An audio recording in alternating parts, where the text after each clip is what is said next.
Assumed office in 1961, John F. Kennedy made it clear that he hoped to arouse the kind of enthusiasm for fresh and dynamic national innovations which had characterized the famous first 100 days of Franklin D. Roosevelt's New Deal. An able, young, and imaginative administrative team arrived in Washington with their able, young, and imaginative president. All came with a great variety of new ideas. But from the very beginning, the domestic concerns of the nation were thrust in the background as the new administration was forced to meet an almost endless succession of fresh emergencies abroad. Shortly after President Kennedy took office, he had to make a decision about an invasion of communist Cuba by anti-Castro exiles. The invasion had been under preparation since before he became president. The puzzle of Kennedy's decision and his execution of it will be discussed by historians for years to come. The vital question, after deciding to go ahead at all, was whether to give the mere battalion of exiles active support by the air and naval forces of the United States itself. Kennedy elected not to permit U.S. air or naval support. The invasion, whatever might have been its fate otherwise, was thereby doomed. If Cuba, in the first year of the Kennedy administration, represented a country already committed in the most frustrating way to communism, other countries, still free throughout the world, were facing heavy communist pressure. Crises in Laos and Vietnam, in the Congo, and in the narrow waters dividing Red China from the nationalist stronghold on Formosa continually engaged Kennedy's attention and required his continual vigilance and ingenuity. But throughout his administration, the most hazardous emergencies repeatedly arose in West Berlin. Confronted in the summer of 1961 with a Russian ultimatum to evacuate Western troops, Kennedy flatly refused. In a major address to the nation, he called for a great strengthening of the nation's conventional armed forces in Europe and elsewhere. Said the president, "We face a challenge in Berlin, but there is also a challenge in Southeast Asia, where the borders are less guarded, the enemy harder to find, and the dangers of communism less apparent to those who have so little. I hear it said that West Berlin is militarily untenable, and so was Bastogne, and so in fact was Stalingrad. Any dangerous spot is tenable if men, brave men, will make it so. We seek peace, but we shall not surrender. 3 times in my lifetime, our country and Europe have been involved in major wars. In each case, serious misjudgments were made on both sides of the intentions of others, which brought about great devastation.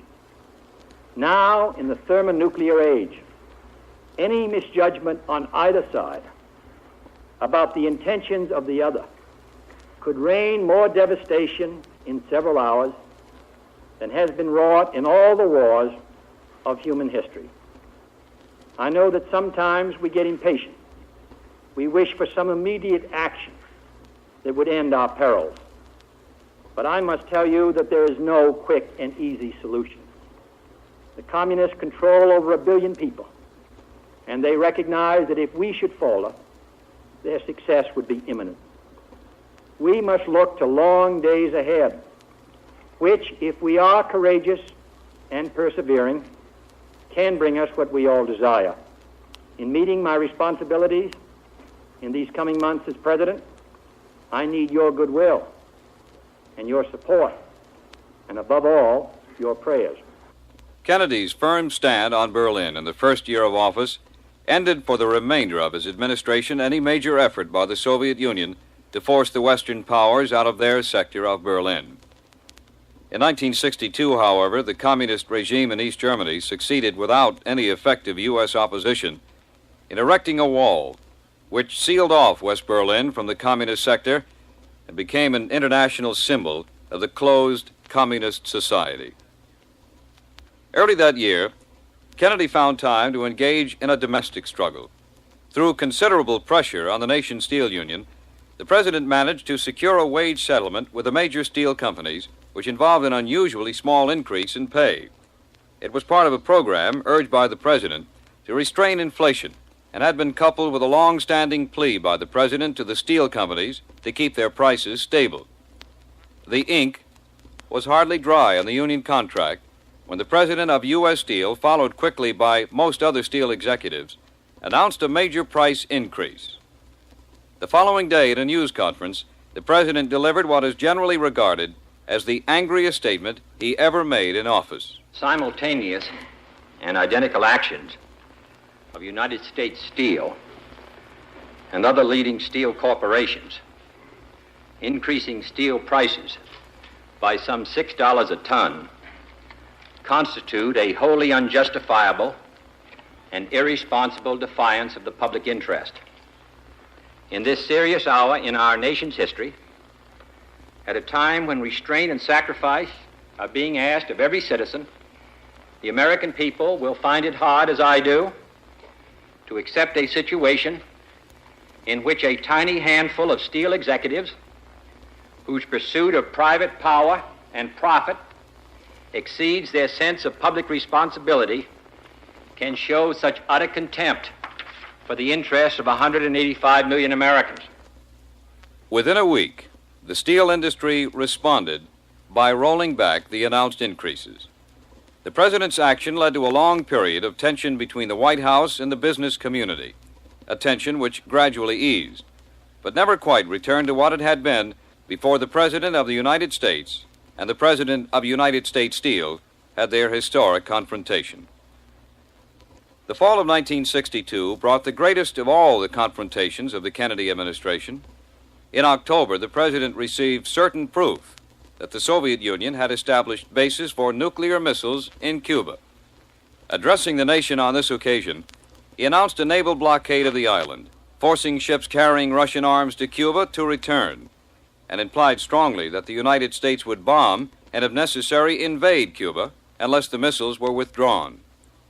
This was the somber conclusion of President Kennedy's address on the Cuban blockade. My fellow citizens, let no one doubt that this is a difficult and dangerous effort on which we have set out.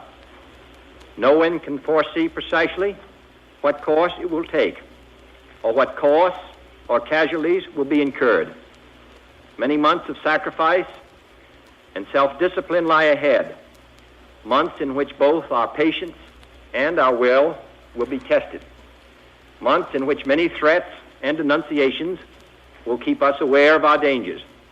But the greatest danger of all would be to do nothing.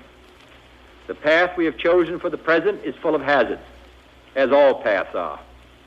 But it is the one most consistent with our character and courage as a nation and our commitments around the world. The cost of freedom is always high, but Americans have always paid it. And one path we shall never choose, and that is the path of surrender or submission.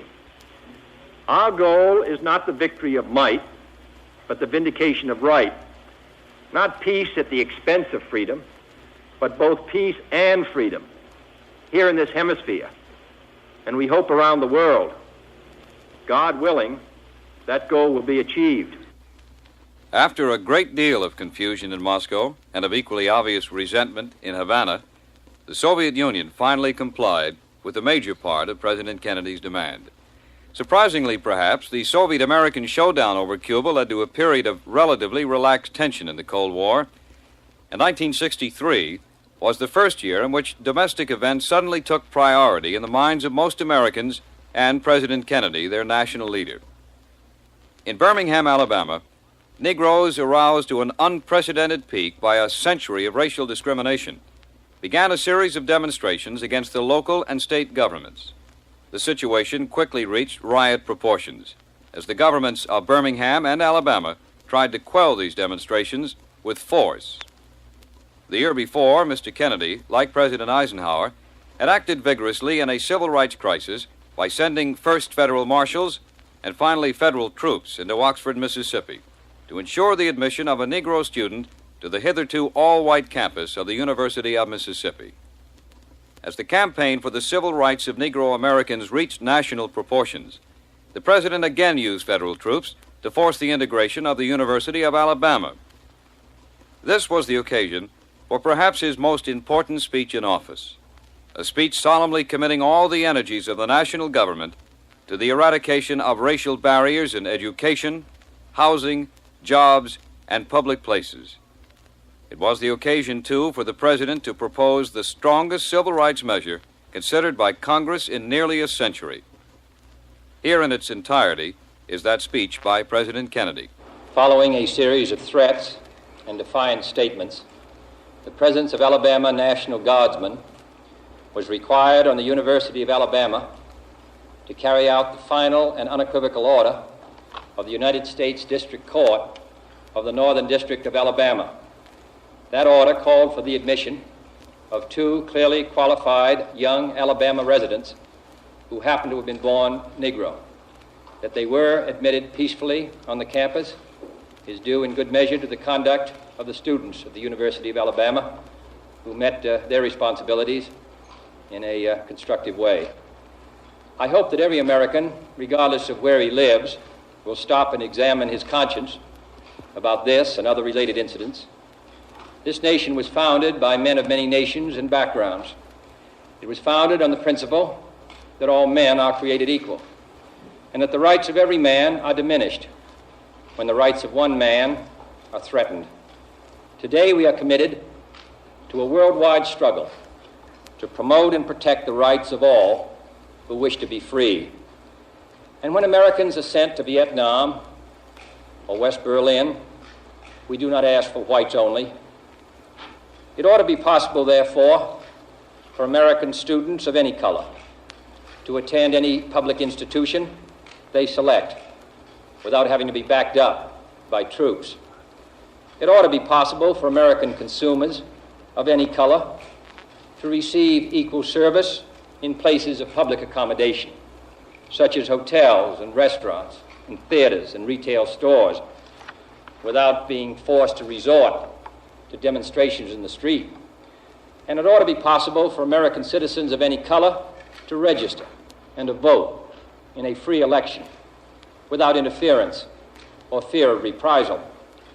It ought to be possible, in short, for every American to enjoy the privileges of being American without regard to his race or his color.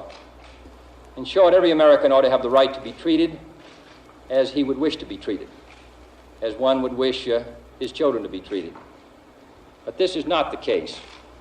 The Negro baby born in America today, regardless of the section of the state in which he is born, has about one-half as much chance of completing a high school as a white baby, born in the same place on the same day. 1/3 as much chance of completing college. 1/3 as much chance of becoming a professional man. Twice as much chance of becoming unemployed.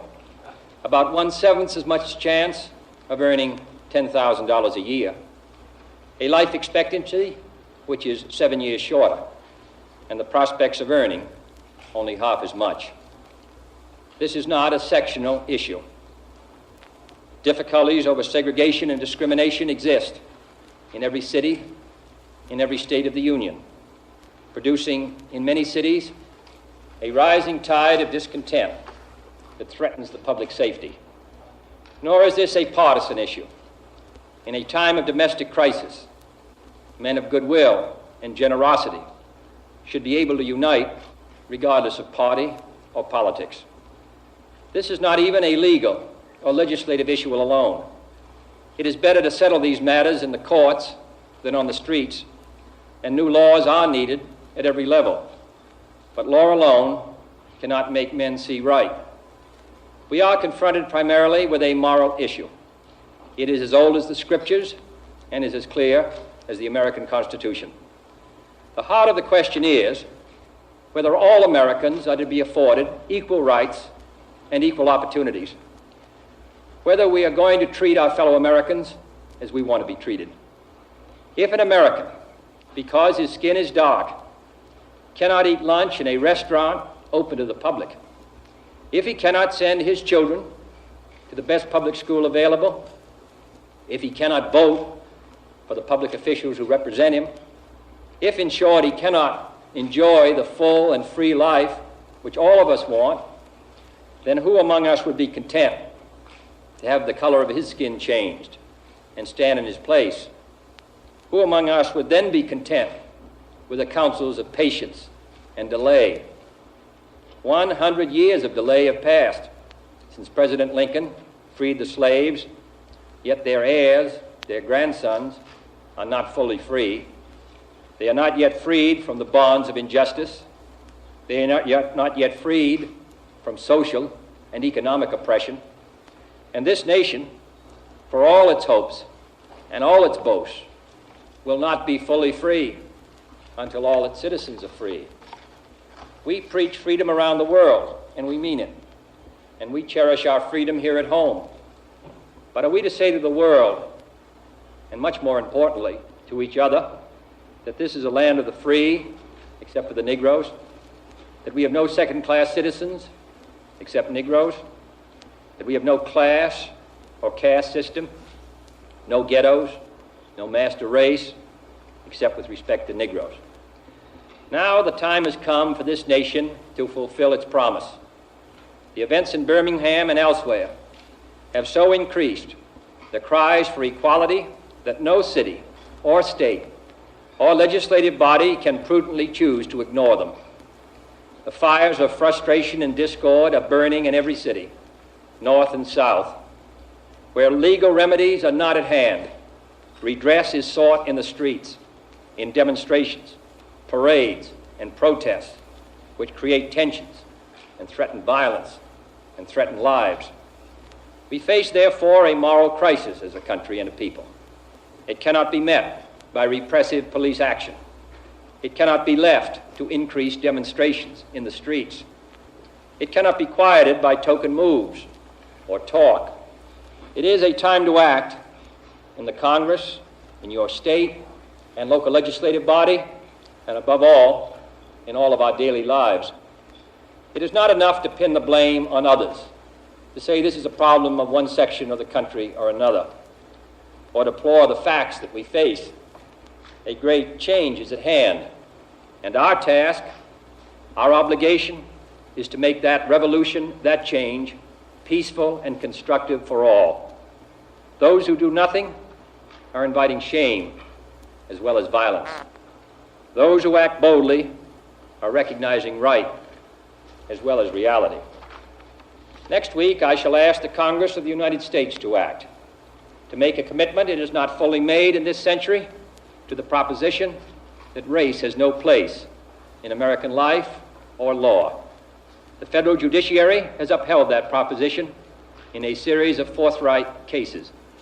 The executive branch has adopted that proposition in the conduct of its affairs, including the employment of federal personnel, the use of federal facilities, and the sale of federally financed housing.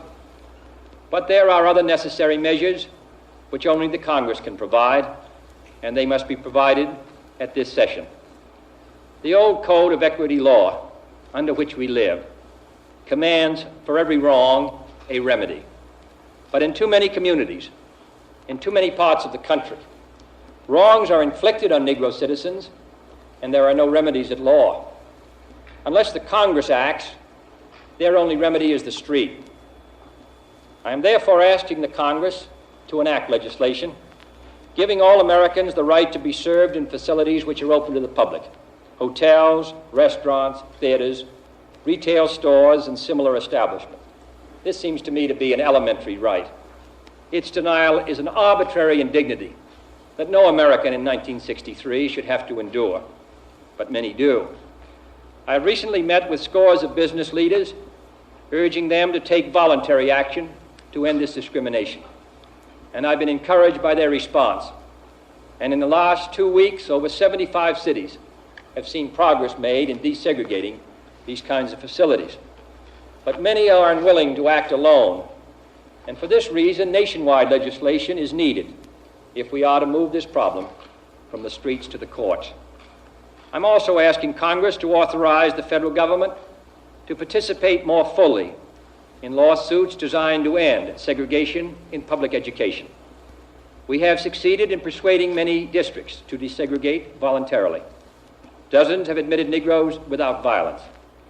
Today, a Negro is attending a state-supported institution in every one of our 50 states, but the pace is very slow. Too many Negro children entering segregated grade schools at the time of the Supreme Court's decision 9 years ago will enter segregated high schools this fall, having suffered a loss which can never be restored. The lack of an adequate education denies the Negro a chance to get a decent job.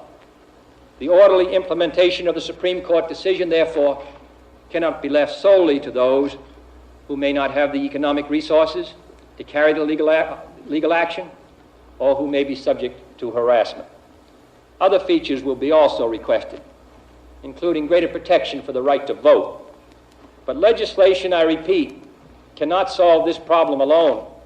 It must be solved in the homes of every American, in every community across our country. In this respect, I want to pay tribute to those citizens, North and South, who've been working in their communities to make life better for all. They are acting not out of a sense of legal duty, but out of a sense of human decency. Like our soldiers and sailors in all parts of the world, they are meeting freedom's challenge on the firing line, and I salute them for their honor and their courage. My fellow Americans, this is a problem which faces us all, in every city of the North as well as the South.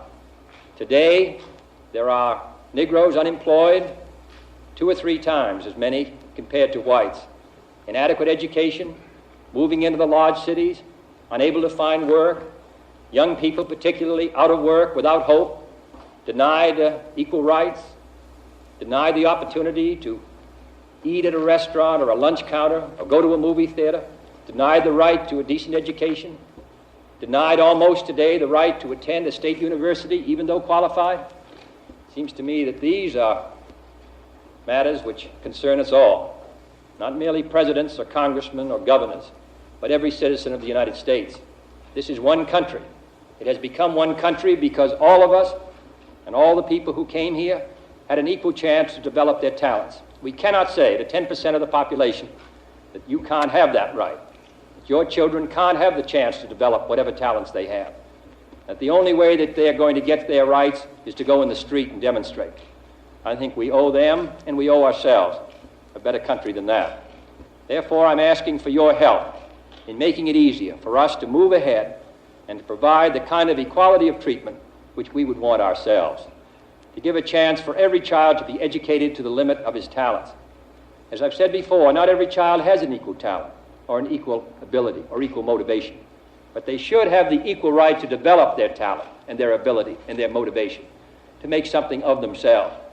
We have a right to expect that the Negro community will be responsible, will uphold the law, but they have a right to expect that the law will be fair, that the Constitution will be colorblind, as Justice Harlan said at the turn of the century. This is what we're talking about, and this is a matter which concerns this country and what it stands for. And in meeting it, I ask the support of all of our citizens. As the Kennedy administration was drawing so unwittingly to its close in the early fall of 1963, the civil rights crisis remained unresolved. But surprisingly, it was in the Cold War that the last days of President Kennedy brought one of the most memorable achievements: a treaty signed by the Soviet Union and most of the nations of the world to end the testing of nuclear weapons in the atmosphere. By this time, both countries, of course, had more than enough such weapons to annihilate each other. But the reduction of nuclear pollution of the atmosphere and the symbol which the treaty represented of future pathways to peace made the address of President Kennedy on this occasion a message of hope. Now, for the first time in many years, the path of peace may be open. No one can be certain what the future will bring. No one can say whether the time has come for an easing of the struggle. But history and our own conscience will judge us harshly if we do not now make every effort to test our hopes by action. And this is the place to begin. According to the ancient Chinese proverb, a journey of 1,000 miles must begin with a single step. My fellow Americans, let us take that first step. Let us, if we can, step back from the shadows of war and seek out the way of peace.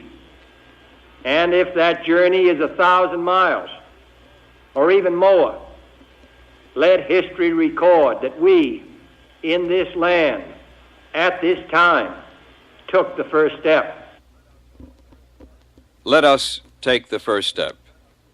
Perhaps the most fitting epitaph for an administration and a president which imagined and planned far more new departures in American life and national policy than they would ever have the opportunity to undertake. And of those in which the first step was in fact taken, the first step towards nuclear disarmament, the first great steps toward genuine equality of all Americans in our national life, the first steps along so many broad avenues of this nation's destiny, the second, the third, and the final steps would have to be left to other leaders and to the American people themselves.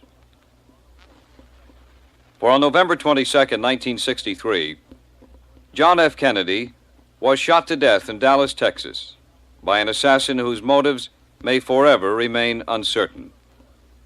As a leader of Americans, his career ended on that day, but in the gallery of great leaders whose vision, eloquence, and inspiring example shaped the minds and imaginations of the American people, his career had only begun. In his inaugural address, John F. Kennedy delivered his best-remembered injunction to the American people. My fellow Americans, ask not what your country can do for you, ask what you can do for your country. For his country, John F. Kennedy, on November 22nd, 1963, gave his life.